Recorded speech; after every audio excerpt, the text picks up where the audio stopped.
Direct ethical హ్యాకింగ్‌కి road map ఈ వీడియోనే చెప్తుంది. సో, ఏంటి ఎథికల్ హ్యాక్ డైరెక్ట్‌గా జాబ్ తెచ్చేసుకుందామని చదివేస్తున్నామా? టూల్స్ నేర్చేసుకుంటున్నామా? అయితే రియాలిటీ చెప్తా విను. యాస్ ఎ ఫ్రెషర్‌గా నీకు డైరెక్ట్ ఎంట్రీ జాబ్ అది ఎథికల్ హ్యాకర్ ఎవ్వరు ఇవ్వరు. ఓకేనా? This is the real truth. So, దానికి నువ్వు ఫస్ట్ ఏం చేయాలో తెలుసా? ఫస్ట్ నీ థియరీ పార్ట్ ఉంది కదా! సో, అవన్నీ బేసిక్స్ నేర్చుకో.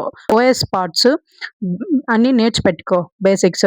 నెక్స్ట్ ఐటీ సపోర్ట్ ఇంజినీర్ గాని, టెక్నికల్ సపోర్ట్ గాని, ఎన్ఓసి ఇంజినీర్ గాని ఫ్రెషర్స్‌కి ఎంట్రీ లెవెల్ జాబ్స్ వదులుతారు. వీటికి అప్లై చేయి. వీటికి అప్లై చేసిన తర్వాత అప్ టు 6 మంత్స్ వరకు ఆ జాబ్‌లో ఉండి మొత్తం స్కిల్స్ గెయిన్ చేయి. అట్లనేసి నీ చదవడం that means learning skills like ఇవి ఉన్నాయి కదా! లైనక్స్, ఎన్‌మ్యాప్ టూల్స్ కానీ, పెన్ టెస్టింగ్ గానీ ఇవన్నీ ఏమీ వదలొద్దు. సో, ఆటోమేటిక్‌గా అవి లెర్నింగ్ స్టేజ్‌లో ఉన్నాయి. ఇవి జాబ్ రోల్‌లో ఇవి అప్లై చేసి వీటికి వెళ్ళు. నెక్స్ట్ ఆఫ్టర్ 6 మంత్స్ గాని, 12 మంత్స్ గాని ఎక్స్‌పీరియన్స్ తర్వాత సాక్ అనలైసిస్ట్ లెవెల్ 1కి అప్లై చేయి. లేదా జూనియర్ సెక్యూరిటీ అనలిస్ట్‌కి అప్లై చేయి. ఆ తరువాత అక్కడ ఒక 1 ఆర్ 2 ఇయర్స్ ఎక్స్‌పీరియన్స్ వచ్చిన తర్వాత వల్నరబిలిటీ అనలైస్ట్ గాని, సెక్యూరిటీ అనలైస్ట్ లెవెల్ 2 గాని అప్లై చేయి. సో, అక్కడ జాబ్ తెచ్చుకున్న తర్వాత అక్కడ మినిమమ్ 2 ఇయర్స్ ఆఫ్ ఎక్స్‌పీరియన్స్ తెచ్చుకొని దెన్ ఏంటి తరువాత పెన్ టెస్టర్, పెనట్రేషన్ టెస్టర్ గాని, ఎథికల్ హ్యాకింగ్ గాని అప్లై చేయి. ఎందుకో తెలుసా? యాస్ ఎ ఫ్రెషర్‌గా ఎథికల్ హ్యాకింగ్‌కి డైరెక్ట్‌గా నిన్ను తీసుకోరు. ఓకేనా? ఇది రియల్ ఫ్యాక్ట్. సో, అంత లోపల చేయాల్సిన పని చాలా ఉంది. సో, ఇయర్స్ ఆఫ్ ఎక్స్‌పీరియన్స్ కావాలి ఎథికల్ హ్యాకర్‌కి. ఎథికల్ హ్యాకర్ అంటే ఫైండ్ ఔట్స్ బగ్ చేయాలి. అవన్నీ ఫైండ్ చేసి కరెక్ట్‌గా సెక్యూరిటీ పెంచాలి. సో, ఇవన్నీ యాస్ ఎ ఫ్రెషర్‌గా ఏవి రావన్నమాట. వాటికి చాలా ఎక్స్‌పీరియన్స్ కావాలి. సో, ఇన్ని ఇయర్స్ ఆఫ్ ఎక్స్‌పీరియన్స్ తెచ్చుకొని ఆ తర్వాత నువ్వు అప్లై చేసావంటే పక్కా నీకు జాబ్ వస్తది. ఓకేనా? సో, ఫస్ట్ ఇప్పుడు నువ్వు చేయాల్సిందేంటి? ఐటీ సపోర్ట్ గాని, టెక్నికల్ సపోర్ట్ గాని, ఎన్ఓసి ఇంజినీరింగ్ గాని అప్లై చేయాలి. సో, అప్లై చేసే ముందు నువ్వు బేసిక్ నాలెడ్జ్ ఓఎస్ అంటే ఏంటి? దాంట్లో నెట్వర్కింగ్ అంటే ఏంటి?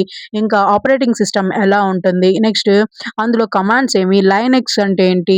ఇంకా విండోస్ బ్యాష్‌ని ఎలా రన్ చేయాలి? ఇలా బేసిక్స్ అన్నీ చాలా స్ట్రాంగ్‌గా పెట్టుకో.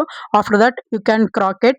నెక్స్ట్ లెవెల్‌కి ఇంప్రూవ్ వెళ్ళడం చాలా easy. So, don't worry about there is no chance to direct going to ethical hacker. Okay. There is years of experience want.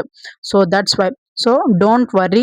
అంటే నువ్వు ఎథికల్ హ్యాకర్ అవ్వచ్చబ్బా! కానీ డైరెక్ట్‌గా గాదు. దానికి చాలా ప్రాసెస్ ఉంది. సో, అదే ఈ ప్రాసెస్. నువ్వు ఈ ప్రాసెస్‌ని స్టెప్స్ బై స్టెప్ వెళ్తా ఉన్నావంటే గ్యారంటీ నీకే జాబు. సో, స్టెప్స్ ఏంటి ఫస్ట్?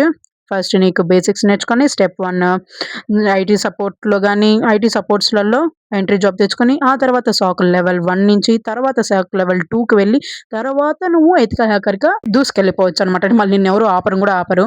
సో, లెర్నింగ్ మాత్రం ఆపకు.